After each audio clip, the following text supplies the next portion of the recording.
Welcome back, ladies and gentlemen. This is episode 4 of Everyday Differences. My guest this week is my good friend Eileen Saffran. Now, Eileen, it is an honor to have you on. I've been very, very inspired by everything that you do. But unfortunately, the people watching at home don't know what it is that you do. So could you tell everybody a little bit of who you are and some of the amazing things that you have done for this community?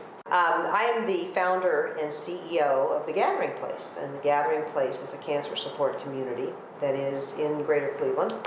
We're located on both the east and west side of Cleveland, so we bridge the gap. We cross the river, which is a good thing because cancer knows no bounds. What we do is we try to help people live very full and quality lives through that cancer journey, whether they're the individual with cancer, with any kind of cancer, or a family member and friend that's on the journey with them. It's absolutely amazing, and it's, I know, something that people are very, very thankful for. Now, the website to check out The Gathering Place is touchedbycancer.org. Links to that, of course, will be in the description.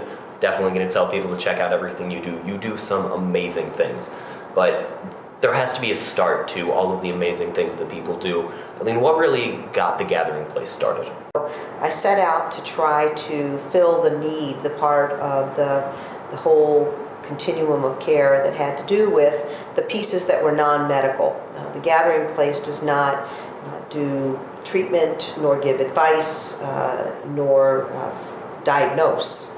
But what we do is we take care of the pieces that the medical systems aren't concentrating on, and is really not their role, so to speak, in terms of people living in the community versus going to hospitals. I think a very important part that people don't often realize is there's a lot that goes on with cancer that is non-medical. There's a lot on the other side of it, the emotional. Could you tell me a little bit about what you do to help out on the other non-medical side? When you're, again, in a healthcare crisis, the control's taken away from you. People are telling you what you need to do, where you need to be, you're poked, you're prodded, and you feel out of control. And what The Gathering Place tries to do is help people bring that control as much as possible back into their own personal beings, because that's an awful feeling when you feel like you're very out of control in so many different ways. I know one event that's very, very key in keeping The Gathering Place together is something called the Race for the Place. Now, could you please, I know you would never do this, but look directly into the camera and just promote away. I'd never do it? Okay, here it is. The first Sunday of every June is National Cancer Survivors Day, and The Gathering Place has chosen to celebrate that day and also help support it. We do an annual race that is at Beechwood Place, and it's now grown to over 4,000 people. Wow. People gathering together, forming teams, and coming out and either walking a mile or walking 3.1 miles or running and competing in a race if they so choose. And it is a celebration. It is a carnival environment. There are people pushing wheelchairs and people pushing strollers. And they're all out there to not only support The Gathering Place, but also to celebrate or memorialize someone who's been touched by cancer. As I mentioned earlier, we provide everything free of charge, Justin. So we are 100% privately funded. Our budget this year alone is $2.2 million. So if you think about that, our year starts on July 1 and goes through June 30th.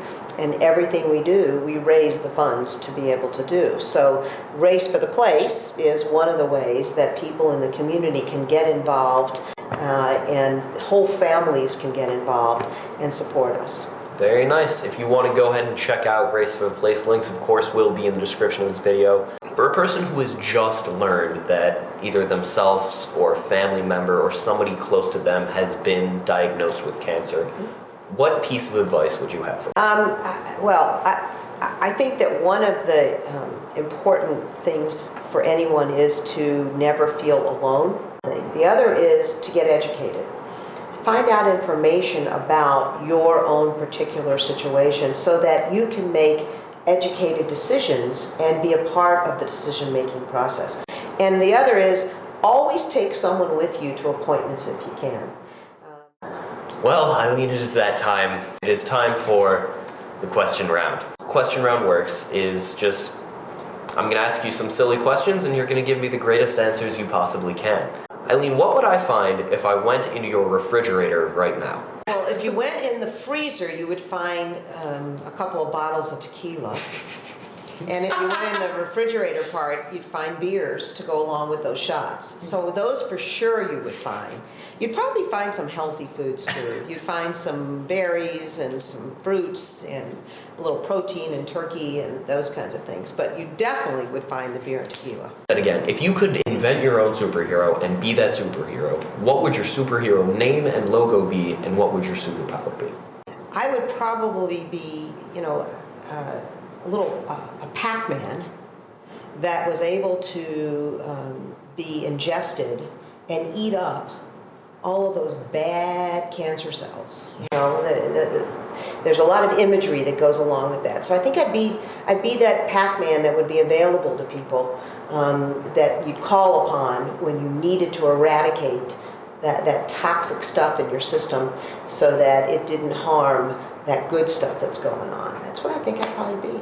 If you had a time machine and you could go back to one time period or go back and meet one person, who would it be or when would you go? I wouldn't have to go back too far in time, but I would love to have met Nelson Mandela. My guest this week on Everyday Differences, episode 4, has been Eileen Saffran of The Gathering Place. Links to touchedbycancer.org and the Race to the Place websites will be in the description below. Now, Eileen, every week I post something to the viewers called the Weekly Conversation, where people can get involved in the comment section below and tell us what they really think. And the Weekly Conversation is a question.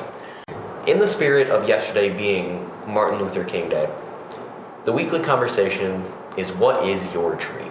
Well, because I have immersed myself for now at least 16 years in the world of cancer care, my dream would be that someday that targeted therapies are available to people no matter what economic status they are, that really can give them the full quality of life that everybody deserves. That's amazing. It's a dream that I definitely hope comes true sometime in the very, very near future. I can always find the best in everyone. Dancing. Let's get some dancing here. Hey everyone, I hope you enjoyed my interview with Eileen Saffran this week. I know I had a fantastic time shooting with her. The links, of course, to check out what Eileen does, that being The Gathering Place, is touchedbycancer.org. Links to that will be in the description. Now, I really want to know what you have to say about this week's Weekly Conversation, and it's in honor of the day before I shot with Eileen. It was Martin Luther King Jr. Day. So the Weekly Conversation is, what is your dream? Leave your answers in the comments down below. Well, I hope you liked that episode of Everyday Differences. I know I had a great time shooting it. Of course, the same as every week, don't forget to follow me on Facebook, facebook.com/Justin Bachman Speaker, Twitter and Instagram @JustinBachman3. Like and subscribe, and don't forget to get into the Weekly Conversation. Don't forget to embrace your differences. I'll see you next week.